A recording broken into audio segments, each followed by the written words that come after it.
¿Alguna vez has visto una escena en una serie y no te ha parecido nada especial, pero días después recuerdas un detalle y todo cambia? No es un giro, no es una escena impactante, es algo pequeño, algo que estaba ahí, pero que no viste en ese momento. Y cuando lo descubres, ya no puedes dejar de verlo, porque cambia completamente lo que creías que estaba pasando. Hoy en Cine Curioso, vamos a analizar una escena de The Walking Dead que parece completamente normal, hasta que notas un detalle que la convierte en algo mucho más inquietante. La escena ocurre en un momento tranquilo. No hay acción, no hay tensión evidente. Los personajes están simplemente hablando, interactuando, como en cualquier otro episodio. Es uno de esos momentos que tu cerebro clasifica como transición, algo que conecta dos eventos más importantes.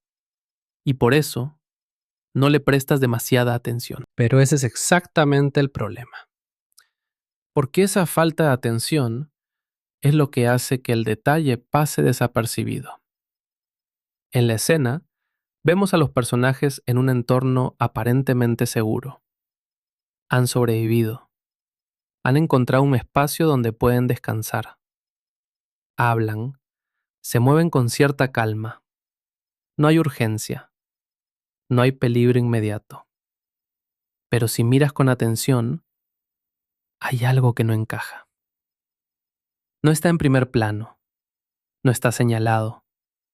No hay música que lo destaque. Está en el fondo. Y ocurre durante unos segundos. Un caminante. Pero no uno cualquiera. No está atacando. No está haciendo ruido. No está actuando como debería. Está quieto, observando. Y eso es lo que cambia todo. Porque rompe una regla básica de la serie. Los caminantes no esperan, no observan, no se detienen. Actúan por instinto. Siempre. Pero aquí, no. Y ese pequeño detalle abre una posibilidad inquietante. ¿Y si no todos los caminantes son iguales? ¿Y si algunos conservan algo más? Pero aquí es donde la escena se vuelve aún más perturbadora, porque los personajes no lo notan.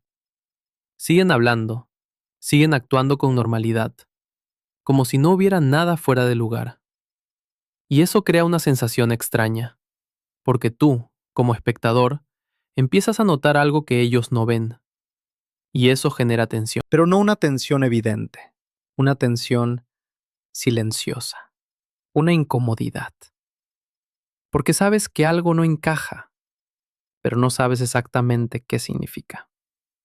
Y eso es lo que hace que esta escena sea tan efectiva. Porque no te da respuestas, solo te da una pista. Pero hay algo aún más inquietante. La posición del caminante.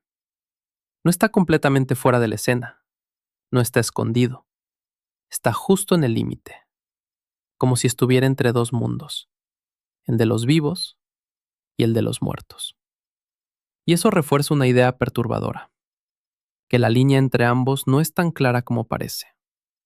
Pero lo más interesante ocurre cuando analizas esta escena dentro del contexto de la serie. Porque The Walking Dead siempre ha tratado sobre algo más que zombies. Ha tratado sobre humanidad, sobre identidad, sobre lo que significa seguir siendo humano en un mundo donde todo se ha perdido.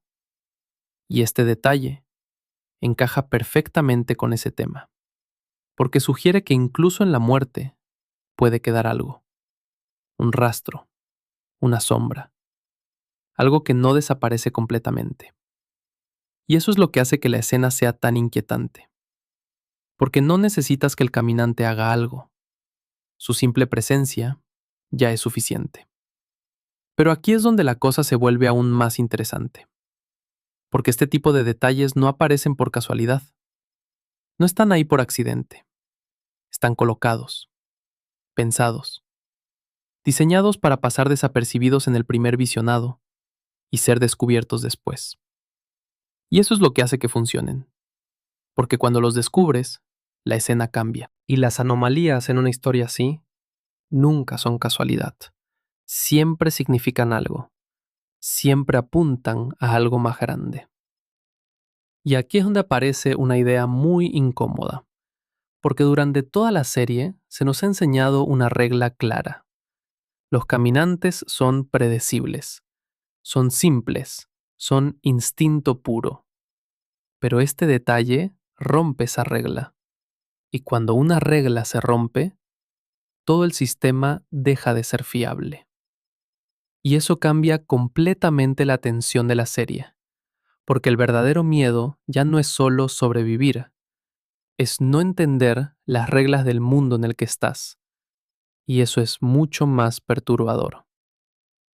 Pero hay otro detalle que lo hace aún más inquietante, y es el momento exacto en el que aparece. Porque no ocurre en una escena de acción, no ocurre en un momento caótico. Ocurre cuando los personajes bajan la guardia, cuando creen que están a salvo, cuando la atención del espectador también baja. Y eso no es casualidad, eso es diseño. Porque es en esos momentos cuando el cerebro deja de analizar, cuando deja de buscar peligro. Y es justo ahí cuando este tipo de detalles funcionan mejor. Porque entran sin resistencia, sin filtro, sin que te des cuenta. Y cuando finalmente los procesas, ya es demasiado tarde. Ya han cambiado la escena. Pero hay algo aún más profundo, porque este detalle no solo afecta cómo ves a los caminantes, afecta cómo ves a los personajes. Porque si algo así puede estar ocurriendo y ellos no lo notan, entonces no tienen el control que creen tener. Y eso genera una sensación aún más incómoda, porque te das cuenta de que la seguridad que sienten es una ilusión, una pausa momentánea, algo frágil. Y eso conecta directamente con el tema central de The Walking Dead, la idea de que no existe un lugar completamente seguro. Nunca. No importa cuánto te prepares, no importa cuánto construyas, siempre hay algo que puede romperlo todo. Y ese caminante, ese pequeño detalle, es la representación perfecta de esa idea. No necesita moverse, no necesita atacar, no necesita hacer ruido. Su simple presencia ya destruye la ilusión de control. Pero aquí es donde la escena se vuelve aún más interesante, porque cuando vuelves a verla, ya no es una escena de descanso, es una escena de amenaza, pero una amenaza diferente, no visible, no inmediata, pero constante. Y eso es lo que la hace tan poderosa, porque cambia sin cambiar. Sigue siendo la misma escena, pero tu percepción es diferente. Y cuando cambia tu percepción, cambia la historia. Pero lo más inquietante de todo es lo que deja en tu mente después. Porque a partir de ese momento, empiezas a mirar todo de otra forma. El fondo, los detalles, las cosas que antes ignorabas. Y eso es exactamente lo que este tipo de escenas buscan. No impactarte en el momento, sino quedarse contigo, hacerte pensar, hacerte dudar. Porque el verdadero terror no es el que te hace saltar, es el que te hace mirar dos veces. Y ahora quiero preguntarte algo. ¿Crees que ese caminante era diferente o simplemente nosotros empezamos a verlo de otra manera? Déjalo en los comentarios, porque en el próximo video de Cine Curioso vamos a analizar otra escena que parece completamente normal, hasta que notas un detalle que lo cambia todo. Y cuando lo veas, ya no vas a poder dejar de mirar el fondo.